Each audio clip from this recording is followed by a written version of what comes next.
Hello, I'm David Tunick. I'm president of the IFPDA, and I welcome you here to the Park Avenue Armory. We're so happy to be back in the Armory. The gallery is about 2 blocks from here. I think we're the closest ones of any of the exhibitors. We've been in business. This is my 57th or 58th year in business, and I have no intentions of ever retiring. In fact, I have about a 100-year outlook, and I have since I started. I became interested in prints as an undergraduate at Williams College, where I was doing pre-medical physics, biochemistry, and I took art history because I thought to come out as an educated person, I should know something about art history.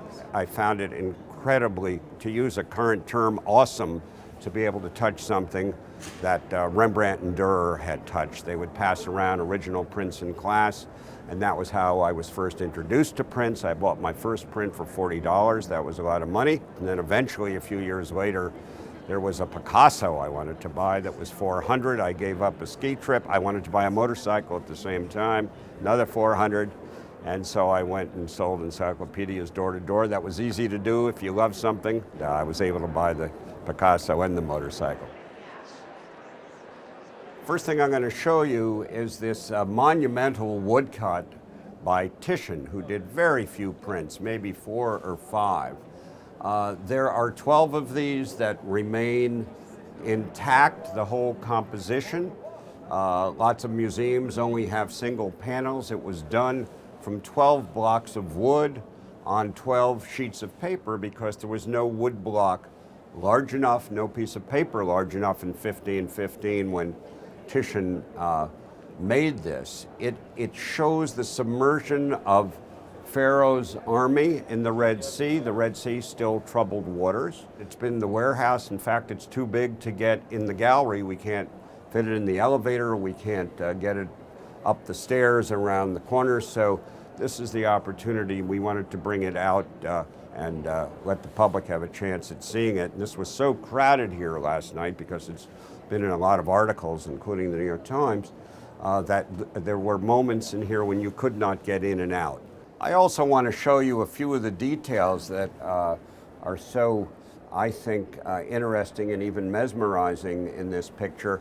One of them is the defecating dog, which I think is unusual in the Renaissance.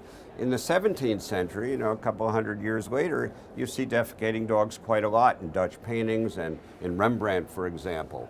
And over here is what is described in the literature as a portrait of Titian's mother. It's a mother and child, obviously kind of a forerunner of the Madonna and Child, but it's Titian's mother and maybe Titian himself right there. I also want to show you this wall. These are by Edvard Munch. Edvard Munch is the Norwegian, the Scream artist, probably best known image in the history of art. And the Madonna was also one of his iconic and repeated images. This is color lithography, all printed, the black, the beige, the red, the blue, the orange. This one is one of only 4 or 5 known where the colors are all painted on. It's one of the few accepted in the Catalogue Raisonné, which means the definitive book on an artist. An incredible kind of treasure. Over here we have 2 woodcuts from the same woodblock by Albrecht Dürer, 1471-1528, who is the greatest of the Northern Renaissance artists. This is the best known woodcut in the history of Western art. It's called the 4 Horsemen of the Apocalypse. And so what's the difference between these two? Why are we making the comparison? They're both from Dürer's lifetime. And in old master prints, it really matters whether something is from the lifetime of the artist or whether it was printed posthumously. There was a large industry in printing Dürer prints after he died in 1528. So the difference here that we show by these detailed blown up photographs, this was printed in 1498. It seems to be the earliest known impression anywhere, including in museums all over the world.